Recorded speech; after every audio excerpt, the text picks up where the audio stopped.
This is the second monologue about the San Francisco Consulate building of India being set on fire. It happened on the 2nd of July, sometime between 1:30 a.m. and 2:30 a.m.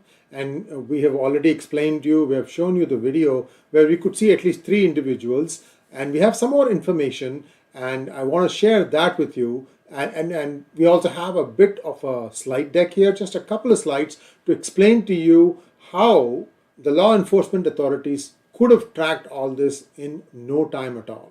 Don't believe me? Here's how it is done. It's now 2 days since the incident happened, and thus far there have been no arrests, zero arrests. Nothing has happened.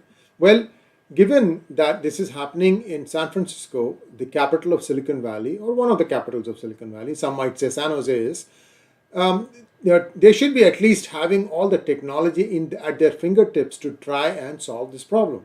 So why is it that not a single arrest has been made? Now, here is one way to find out exactly who was there and how to catch them. And this is something that I did a little bit of research on Google, using Google, and I found out that there is something called as cell site location information. Now, think about it this way.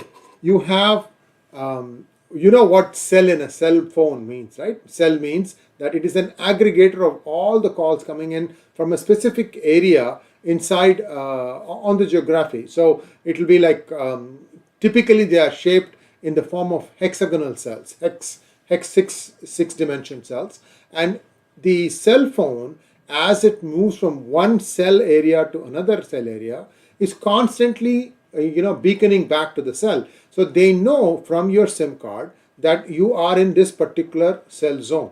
And when you are driving, that thing moves from this cell zone to the next cell zone. That is how you have, like, for example, Google Maps that tells you what is happening. This is how it. In other words, if anyone has a cell phone on them, then clearly that is very easy to track where they went, what they did. So let's go back and apply this to the incident that took place on July 2nd. July 2nd, it's in the early hours of the morning, 1 a.m., 1:30 a.m. to 2:30 a.m.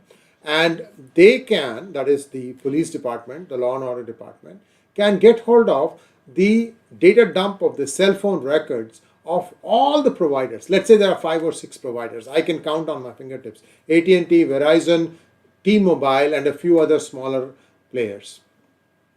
Now, in that particular region, that is known, right? Because it happened at 540 Arguello Boulevard, San Francisco. So in that region, let us say there are 100 phones that were traced between the time 1:30 a.m. and 2:30 a.m. I'm taking that this is a much more easier way to do it than going and looking at CCTV footage to trace the cars and so on and so forth. If you have cell phone, you pretty much have everything about a person. So let us say there were 100 calls or 100 pings that came from that particular area.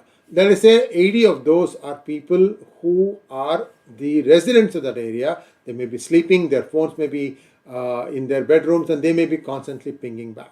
So that is easily eliminated. There are only 20 left. Out of the 20, you can find out how many are actually moving and how many are static. So between that and the next cell zone, because you can easily figure out which way they would have gone, it is relatively easy to arrive at the one cell number that actually took the footage. And even inside the video, there's a lot of information about the video in the header. And that's also another key information data point. So what I'm trying to say is, this is not rocket science to try and find out who the perpetrators were. Who are the perpetrators? There were at least 3 identified.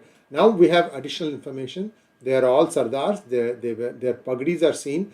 The footage from other cameras has been provided. So they have that also.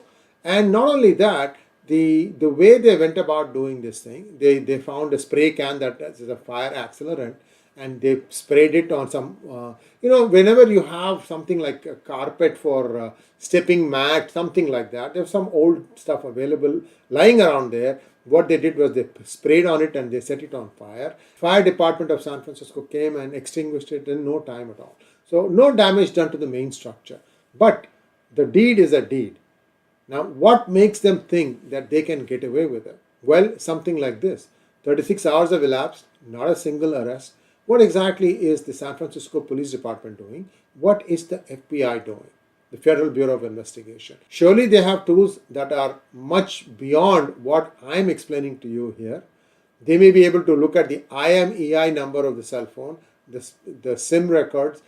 I mean, these are known people. They should be already on their radar. Nobody would dare to do something like this unless they were strongly motivated to do so. So why is it taking this long? That's the question that's on everyone's lips. I'm hoping that during the course of the day today, something will emerge. Of course, today is the 4th of July, Independence Day for the United States, and people are probably more geared up to try and ensure that there are no fires from people firing, setting off firecrackers and so on and so forth. That's important too, but this was something that is of much higher importance. What if the people have driven out to Canada or Mexico or somewhere else? They've gone underground. So these are things that would need to be looked at.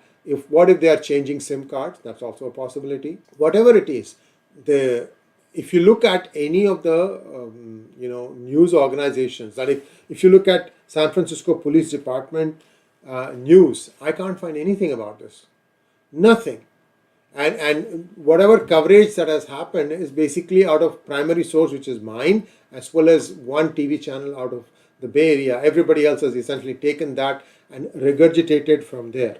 Now, the important thing that we can take away from all this is that clearly some go slow is going on. I mean, that's how I say it, guys. I mean, correct me if I'm wrong. I would love to hear from someone in comments saying that no, this is all the work that has been done. They have been traced. They are hiding in this particular geographical area, and we are, closing in. You don't have to say the exact area. At least you can say that we know where they are and we are closing in.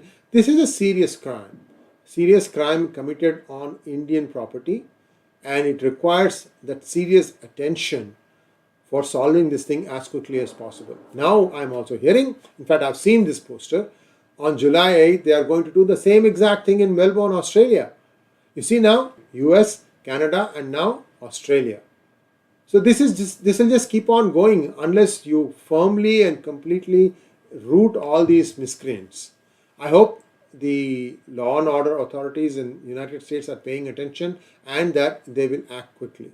Thanks for watching. Please like, share and subscribe to our channel. In fact, you should also like this video to help it go viral. Once again, thank you.